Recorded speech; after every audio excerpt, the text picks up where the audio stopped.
तो पिछले क्लासेस में आई थिंक आप लोगों ने स्पाइन से रिलेटेड जो भी कंडीशंस देखी है, पढ़ी है, उसको बेहतर तरीके से याद रखिएगा। चलिए हम आगे की तरफ चलते हैं। तो आजकल अभी जो मौसम चल रहा है, आप सभी लोग देख रहे होंगे, बारिश हो रही है, ठीक। तो इस कंडीशन में like in the rainy season यहाँ पे बहुत सारे वायरल डिजीजेस देखने को मिलते हैं। तो उन्हीं में से एक के बारे में आज हम चर्चा करते हैं। तो चिकनगुनिया मोस्ट कॉमनली आप लोगों ने ऐसे कंडीशन के पेशेंट कहीं ना कहीं देखे होंगे या सुना होगा। तो बेहतर तरीके से जानते हैं कि आखिर चिकनगुनिया होता किसकी वजह से है। मेन चीज बहुत लोगों को यही प्रॉपर तरीके से नहीं पता होता है। तो चिकनगुनिया ही आज का हमारा टॉपिक है। तो सबसे पहली चीज, चिकनगुनिया होता क्या है? तो ये एक प्रकार का वायरल डिजीज है, ठीक, ये चीज याद रखना है। अब ये वायरल डिजीज है, अब इसको जो फैलाने का काम करते हैं यानी कि ट्रांसमिशन का काम करते हैं वो यहाँ पे मच्छर होते हैं, ठीक। मेनली जो मादा होती है, जैसे कि यहाँ पे मेंशन है एडिस एजिप्टी मच्छर और एडिस एल्बोपिक्टस मच्छर, ठीक। अब बात करते हैं यहाँ पे, जैसे कि जो यहाँ वायरस होता है अल्फा वायरस, उसकी वजह से होने वाला ये एक रोग है। इस कंडीशन में एक मैं आप लोगों को ट्रांसमिशन का पूरा साइकिल बता देती हूँ। जैसे कि एक व्यक्ति है, उसको क्या हुआ था? चिकनगुनिया हुआ था, यानी उसकी बॉडी में वो वायरस अभी उपस्थित है। अब एक मच्छर यानी कि ये जो मैंने एडिस का बताया, तो ये क्या किया? बाइट किया। अब वो जो क्या कहते हैं कंडीशन थी, जो रोग था, जो वायरस था, उस मच्छर में ट्रांसमिट हुआ।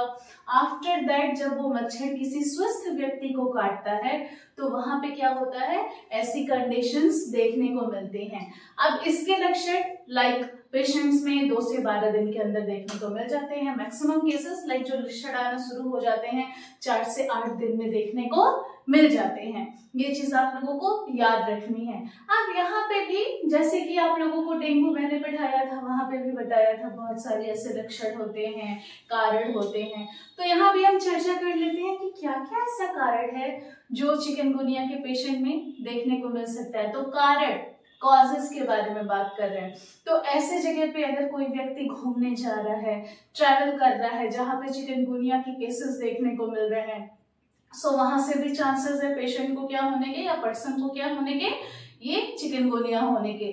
दूसरी बात, अगर कोई व्यक्ति चिकनगुनिया से संक्रमित है तो वो अपने आप को क्या करे? बेहतर तरीके से क्योर करके थोड़ा सा अपने आप को रखे, क्योंकि अगर कोई मच्छर उनको काटा और फिर आसपास में किसी भी व्यक्ति को काट दिया तो वो क्या हो सकता है? चिकनगुनिया का ट्रांसमिशन होने के लिए वो फेवरेबल हो सकता है। तीसरी चीज, जो रेनी सीजन खत्म होती है और जो ठंडी होती है यानी कि विंटर की जब शुरुआत होती है, लाइक नवंबर 15 तक की, हाफ ऑफ द नवंबर की हम चर्चा कर रहे हैं, तो इस समय पे सबसे ज्यादा केसेस चिकनगुनिया के देखने को मिलते हैं। ये चीज आप लोगों को याद रखना है। अब ऐसा नहीं है कि उससे पहले या उसके बाद केसेस नहीं देखने को मिलेंगे, देखने को मिलेंगे, बट जो कह सकते हैं जो कंडीशंस बहुत ज्यादा, नंबर ऑफ पेशेंट बहुत ज्यादा बढ़ते हैं इस समय पे, तो ये चीज भी आप लोगों को याद रखना है, ठीक। तो ये अलग अलग चीजें थी जहां पे आप लोगों को पता चल गया कि किस किस प्रकार से ये चीजें देखने को पेशेंट में मिल सकती हैं या पर्सन में देखने को मिल सकती है। उसके साथ साथ सुबह के समय, शाम के समय ये एक्टिव होते हैं, रात में ये मच्छर नहीं काटते हैं। सो क्योर करके रखना है कि अगर किसी काम से बाहर जाना पड़ रहा है तो अपनी प्रॉपर क्लॉथिंग होनी चाहिए, लाइक जो भी पहना जा रहा है फुल बाजू का अपने आप को कवर करके रखना है, जिससे कि इन मच्छरों से खुद को बचाया जा सके। घर में इतनी प्रिकॉशंस रखनी है, प्रिवेंशन रखनी है कि मच्छर का जो भी आना जाना है वो सारी चीजें प्रिवेंटेबल रहे। ओके, चलिए आगे की तरफ बढ़ते हैं, यानी कि क्या क्या ऐसे लक्षण हैं जो चिकनगुनिया के पेशेंट में देखने को मिलते हैं। तो सबसे पहली चीज तो हाई ग्रेड फीवर। अब ये बहुत कॉमन हो चुका है, आप लोगों ने बहुत रोगों में इसको पढ़ा है। सो यहाँ भी हाई ग्रेड फीवर पेशेंट में देखने को मिलेगा। दूसरी बात, और क्या ऐसा लक्षण है जो देखने को मिलेगा? तो पेशेंट का जो चेस्ट रीजन है यानी कि जो छाती वाला रीजन है, उसके साथ में जो बैक रीजन है, ठीक है, और उसके साथ साथ जो फेस है वहां पे क्या होंगे? रैशेस सबसे पहले आना स्टार्ट होंगे और देखने को मिलेगा।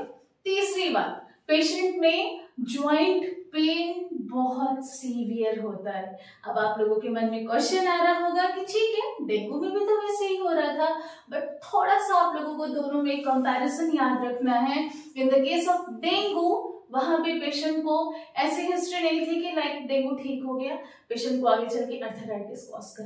केस ऑफ चिकनगुनिया, अब आप देख सकते हैं यहाँ पे भी लाइक अगर कहीं विजिबल हो रहा हो, सो यहाँ पे मोस्ट कॉमनली जो पेशेंट की ज्वाइंट्स हैं वो इफेक्ट तो हो रही हैं, और जब कंडीशन पेशेंट की ठीक हो जाती है उसके बाद भी क्या होता है, जैसे कि वायरल जो अर्थराइटिस है या आगे चल के अर्थराइटिस पेशेंट में कॉज हो सकता है, या पेशेंट कुछ सालों तक, कुछ महीनों तक क्या करता है, कंप्लेन करता है कि उनका ज्वाइंट जो दर्द है, हड्डियों में, ज्वाइंट में, जोड़ों में जो दर्द है वो स्टिल कांस्टेंट है। ठीक, तो ये चीजों को थोड़ा सा आप लोग दोनों के बीच में डिफरेंसेस अपनी तरफ से याद रखिएगा। तो यहाँ पे कुछ हमने लक्षणों के बारे में बात कर ली जो निम्न प्रकार से थे। अब आगे की तरफ पढ़ते हैं तो बहुत सारी ऐसी डायग्नोसिस होती हैं जिसको परफॉर्म करके एनालिसिस किया जाता है कि चिकनगुनिया कंडीशन है या नहीं है, जैसे कि ब्लड टेस्ट हो गया, सीबीसी जिसे कहते हैं, complete blood count. After that RTPCR, I think आप लोगों को पता चल गया होगा, जहाँ पे पॉलीमरेज चेन रिएक्शन को देखा जाता है। उसके बाद यहाँ पे आगे चले तो जो आईजीएम है उसको देखा जाता है। आफ्टर दैट एक छोटी सी टेस्ट होती है सीआरपी टेस्ट, ठीक है, इस चीज को भी परफॉर्म किया जाता है। और हम आगे बढ़ते हैं तो अब बात करते हैं यहाँ पे जो ट्रीटमेंट प्रोटोकॉल्स हैं, like in the case of chikungunya क्या क्या ट्रीटमेंट प्रोसीजर्स हो सकते हैं। सो आप लोगों को एक चीज याद रखनी है, लाइक ट्रीटमेंट प्रोटोकॉल में सबसे पहले मेडिकेशन है। आफ्टर दैट पेशेंट की डाइटरी सपोर्ट हम किस तरीके से बेहतर कर सकते हैं, न्यूट्रिशनल वैल्यू को कैसे इम्प्रूव कर सकते हैं, और उनकी एडीएल में क्या ऐसे चेंजेस ला सकते हैं, यानी कि एक्टिविटी ऑफ डेली लिविंग में क्या ऐसे चेंजेस लाएंगे जिससे कि पेशेंट की कंडीशन समय के साथ साथ इम्प्रूव हो, इस पे भी ध्यान देना है।